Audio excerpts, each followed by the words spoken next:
"Come on, play something. There's not much our poor family can do anyway," said someone at my mother-in-law's birthday party. Everyone there, her friends, my husband's friends, and our relatives, looked at me all at once. My mother-in-law, wanting to embarrass me, grinned and stared at me. I slowly put my fingers on the keyboard. "My name is Noriko, and I'm a 36-year-old stay-at-home mom. I live with my husband Tom and our daughter Hannah, who's in 5th grade. With a kind husband and a sweet daughter, I should be happy. But there's one problem, my relationship with Hannah." When my mother-in-law saw Hannah, she rushed over and hugged her tightly. "Grandma, it's been so long," said Hannah. "You've grown up and you look pretty again, Grandma." My mother-in-law happily chatted with Hannah, but as soon as she saw me nearby, she glared at me. "What are you doing? Isn't it polite to offer tea or something? Or do you mean to tell me you can't even serve your mother-in-law? Grandma, what's up?" Hannah asked, puzzled. "Oh, why don't you come with me to the mall, Hannah? They have a big buffet there." "Really? I'd love to," Hannah said eagerly, but she glanced at me, looking unsure about leaving us alone. Her eyes darted, unsure of what to do. "Go with Grandma, Hannah." "Are you sure?" I reassured her with a smile, and she looked relieved. "Let's go, Grandma," she said happily, taking her grandmother's hand. With a smug look on her face, my mother-in-law whisked Hannah away to the mall. The issue here is that my relationship with my mother-in-law isn't good. When my husband's around, she acts kindly towards me, which makes me feel relieved. But when it's just me and her, she starts saying mean things. "My son told me you only went to a junior college, right?" she'd say. "Yes, I did," I replied slowly. "You hesitated. I wonder why Tom chose you." "What do you mean by that? Do you have a problem with me? Tom is highly educated, graduated from a top private university, and yet he chose you, who is from a poorer background with just a junior college degree. I tolerate you because you're Tom's wife, but honestly, I wouldn't want to be around someone as poor as you. What's the point of having only a junior college degree? You lack education, money, and common sense. You need everything spoon-fed to you. That's why I dislike people with just a junior college education," she said with a cutting tone. Her words hurt me deeply. "I'll try to be polite when others are around, but please keep your distance from me," I replied, stung by her unreasonable argument. Since then, when we're alone, she's been unkind to me. I've tried to ignore her insults, following my strategy of minimizing contact with her, as my mother-in-law suggested. But the real problem is my daughter, Hannah. She adores her grandchildren and visits us every 3 days. Most times she takes my daughter away from me, just like she's doing now. My heart ached as I watched my daughter anxiously ask me, "Don't you and Grandma get along?" "We're okay, sweetheart," I replied, trying to hide my own hurt. "But Grandma says you're mean to her," my daughter said. "It's the other way around," I wanted to say, but I held back. Instead, I just said, "Maybe we had a disagreement the other day." "Mom, you have to make up with Grandma," Hannah insisted. "You're right. We'll try to patch things up." I forced a smile at her directness, though inside it hurt. One day, my mother-in-law came over and said, "Hannah told me you teach piano." "Yes, I teach her. I'm teaching her on my father's old grand piano. It's a bit worn, but it's precious to me. I used to play my favorite songs on it, and now I'm teaching my daughter," I explained. "Mom, I want to learn too," Hannah chimed in. So she started learning piano from me? I'm not the best teacher, but her enthusiasm touched me. Teaching her became a special and fulfilling time for both of us, despite the challenges. While I pondered this, my mother-in-law's expression turned stern. "Step aside," she said in a low voice. "What?" "Step aside." "But I've been teaching Hannah," I protested. "Not anymore. I don't want someone like you with your background teaching her. Don't you care about Hannah's future?" Shocked by her tone, I stammered, "What's wrong?" "Do you want to argue?" But she cut me off, saying, "Never mind. Let me put it in simple terms for you. I'm saying I'm a better teacher than you." "Why?" "Because I graduated from a top music school, unlike you from a lesser college," she asserted. "What? Have you heard of TG University?" I retorted. I swallowed hard as my mother-in-law boasted about her education. "I graduated from a prestigious 4-year university, unlike you," she bragged. "I see, I didn't know it was TG University," I replied. "TG University is top-notch, especially for music students. If my mother-in-law graduated from its piano department, she must be highly skilled. Even someone like you can understand that, right? You're not on the same level, she sneered, making my throat tighten. TG University truly is a light, as my mother-in-law claimed. It's clear that my daughter would benefit from learning from her.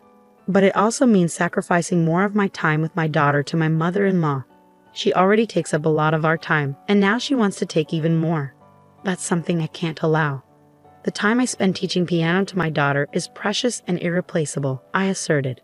Isn't that selfish of you? She sighed loudly, interrupting me. That's not what I meant. What do you mean then? You're standing here, a graduate of a prestigious teaching university, a top musician. Normally, people would pay for your teaching expertise. But out of kindness, I'm offering to teach for free. How can you reject that just because you want to teach? You're not even that skilled. Don't you dare speak to me like that. Fine, I'll play for you right now. I'll show you I have the ability to teach my daughter. Who wants to hear a poor woman like you play? Your playing will make our ears bleed. What can I do to prove myself to you? You don't even need to prove anything. You just need to follow my instructions. I've already spoken to Hannah. I couldn't believe what I was hearing. What had my mother-in-law told my daughter without involving me? I felt a surge of anxiety. I've already spoken to Hannah. I'll be teaching her piano from now on. I graduated from a renowned music academy and I'm better at piano than you. You agreed it would be best for her. Why are you being so selfish? I didn't expect you to oppose this so strongly. With my qualifications, it's only natural for me to take over. Did you never consider my opinion? You're incredibly stubborn. It's decided, so stop being selfish. With that, my mother-in-law swiftly left. Since then, she's been coming to our house daily to teach Hannah piano. I'm not even allowed in the room where they have lessons. During breaks, my mother-in-law always tells me, "You don't understand. Hannah has a talent for music, and she needs proper education to develop it. With your limited qualifications, you're not capable of providing that. If you continue as her instructor, you'll ruin her talent. Understand?" Yes. Well, that's settled then. You won't be bothering us anymore. Stay out of our way, got it? I fought back tears of frustration as my mother-in-law looked down at me, a pang of pain piercing my heart. I'm going to play piano with Hannah, my mother-in-law said cheerfully, then turned to Hannah. I had once pleaded with my husband to intervene, but he didn't see it as a big deal. What's wrong with her teaching Hannah piano? He asked dismissively. It's not just about teaching piano, it's about taking away quality time from me and Hannah. You're overreacting. I'm sure Mom just wants to lend a hand. Why do you have to criticize her efforts to make your life easier? No, it's not helping. I'll talk to Mom about it, okay? Please don't be so upset. But the truth is, she doesn't take me seriously. From the outside, it might seem like my mother-in-law is being helpful in raising my child. But in reality, she's like a devil trying to snatch my precious daughter away from me. No one understands the pain I feel. It's frustrating, but I have to do what's best for Hannah. I feel so frustrated that all I can do is try to talk myself out of it, I thought, but then the worst happened. Nicole, come here.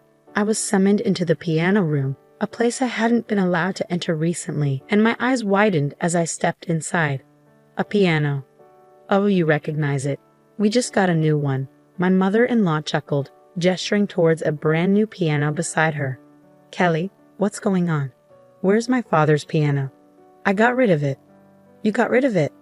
Yes, I got rid of it because it was falling apart. My mother-in-law replied casually, causing my heart to shatter. Why, that was my father's piano, full of memories with him. I choked out. It doesn't matter to me. That old piano doesn't fit me and Hannah. Oh no, how could you? I hoped she was lying, so I questioned her. I called the contractor and had it taken away while you were out, she said without hesitation. You entered the house without permission. What do you mean, without permission? I always do that. There's a big difference between your presence and absence, isn't there? You can't just dispose of someone's property without permission. How could you do that? Shut up. I was being kind by getting rid of that old piano and buying a new one for you. I might regret it, but I don't deserve to be yelled at, she snapped, pushing me out of the room and slamming the door behind me. You clearly don't understand the importance of this piano. Don't even think about touching it without my permission. And you're not allowed in this room either. Right now, Hannah is practicing a song for my birthday party. People like you are disrupting her practice. I had reached my breaking point as the door slammed shut with a resounding thud. That night, I asked Hannah, "Are you practicing a song for Grandma's birthday party?" "Yes, I'm practicing really hard." "Please listen to me, Mom," she replied earnestly. "Yes, of course, I'll listen. By the way, Hannah, I have a favor to ask you." I smiled at her, and she cheerfully replied, "What is it?" Then came the day of my mother-in-law's birthday party. Relatives, neighbors, and friends were all invited, along with some of my daughter's friends. It seemed like my mother-in-law was in a different mood this year. She had sent letters to many people a few days before, insisting that her granddaughter would play the piano for her birthday and she would love for them to come and listen. Her plan worked as the guests were mostly relatives, neighbors, and my mother-in-law's friends, along with some of my daughter's friends. I'm sure she had instructed my daughter to invite as many friends as possible. My mother-in-law smiled when my daughter brought a lot of friends, saying, "So the granddaughter is playing the piano for me, huh?" I thought maybe it was a mistake to have my daughter practice piano for the party, but I kept quiet. I spent the morning busy making food and a cake for the party. My husband and daughter helped me, but my mother-in-law didn't want to pitch in at all. It was her birthday party, but I wish she appreciated my efforts too. Nonetheless, I was glad to see so many people gathered. Once the preparations were done, my mother-in-law stood up in front of everyone and exclaimed, "Thank you all for coming to celebrate with me." The party began with my mother-in-law's lively voice and exaggerated gestures, as if she were a stage performer. After enjoying the food and chatting for a while, my daughter stood up and moved in front of my mother-in-law. "Happy birthday, Grandma."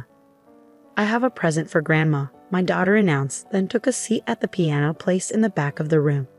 "Please listen," she said cheerfully before starting to play Twinkle, Twinkle, Little Star. The tune was sweet, and I could see smiles on everyone's faces, but it wasn't flawless. Clearly, her skills had declined. Anna could have played better.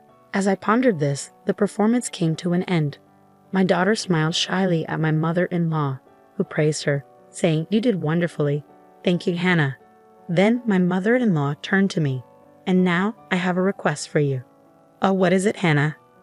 "I want to hear you play, not the easy pieces, the difficult ones. Can you?" For some reason, my mother-in-law seemed puzzled by my daughter's request. Her eyes darted around, but when she caught sight of me, she put on a sickening smile. "Yes, you may play. But before I do, Nicole, didn't you say you were going to play a piece for me?" My mother-in-law looked at me and said something like that. I had never promised such a thing, but I felt pressured. She was going to do it? What? I hadn't heard my mother play in a long time. "Yes, Hannah. Your mother is going to give us a wonderful performance for Grandma." "Wow, I'm looking forward to it," my mother-in-law said after seeing her granddaughter's smile, then turned to me. "It's my birthday, so I'll let you touch this piano." With that, she pushed me and made me sit down in front of the piano. The whole room was buzzing with excitement after Hannah's lovely performance, and all eyes were on me, eagerly anticipating what I would play next. "Well, there's not much a poor person like you can play anyway, right?" My mother-in-law whispered in my ear, so only I could hear. It was like she was daring me to embarrass myself in front of my daughter. "Come on, Nicole, play for us. Everyone's curious to hear what you'll play," she mocked. Despite her taunts, I quietly replied, "Okay." I slowly placed my fingertips on the keys, took a deep breath, tapped the keyboard once, and then began to play a piece with great energy. "What?" was my mother-in-law's puzzled voice in the background as I carefully played the piece, making sure not to falter in my finger movements. The piece was Chopin's Etude Op. 10 No. 1, famously used as the opening song of the Anna Piano Forest. It's a very challenging piece for performers, but it's one I've practiced extensively and become quite skilled at. There was no way I could fail. I flawlessly finished the piece, then stood before the stunned audience and gracefully bowed. Instantly, applause erupted from the crowd. Surrounded by eyes filled with emotion and excitement, and applause filled with admiration, I basked in a feeling I hadn't experienced in a long time. My mother-in-law, standing beside me, muttered, "No way." When I asked her what was wrong, she huffed in response. "It's nothing," she said firmly. I countered with a confident smile. "You seem impressed. Where did you learn to play like that?" My eyes conveyed a silent message. Despite growing up poor, I still managed to excel. My mother-in-law turned to Tom, asking, "What?" Nicole won an award for excellence in a junior piano concert when she was in high school. It's been a while since I've heard her play, but she's still amazing. Her performance was beautiful yet powerful. No, I'm not that great. There are plenty of people better than me. I quickly deflected, then turned back to my mother-in-law. You graduated from that famous music college, TG University, right? Yes, I did. Why do you ask? I'm quite curious. How do you teach piano to Hannah? What kind of music do you focus on? Well, that's not really relevant at the moment, is it? Why not? You graduated from a renowned music university and a teacher's college as a musician. Surely you have some input on her education, right? No, it's not necessary to worry about that. Just play something for me. What?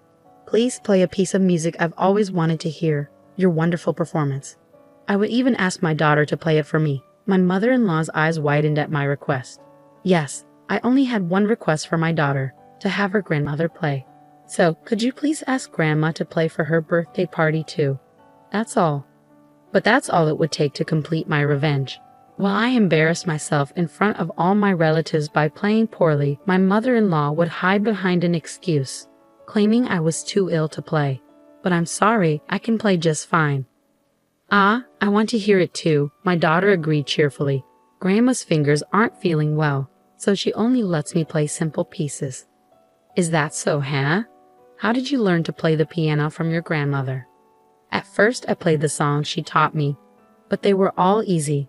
So these days, I play while looking at the music sheets you gave me. Grandma always compliments me on how good I am. Do you get any advice from your grandmother? No, she always says she has nothing to teach me because I'm a genius, so I don't get any advice from her. I see, I got the point. I had thought that Hannah's piano skills were declining, but that was what it was all about. My mother-in-law had told me that she would teach my daughter the piano, but in reality, she didn't teach her much.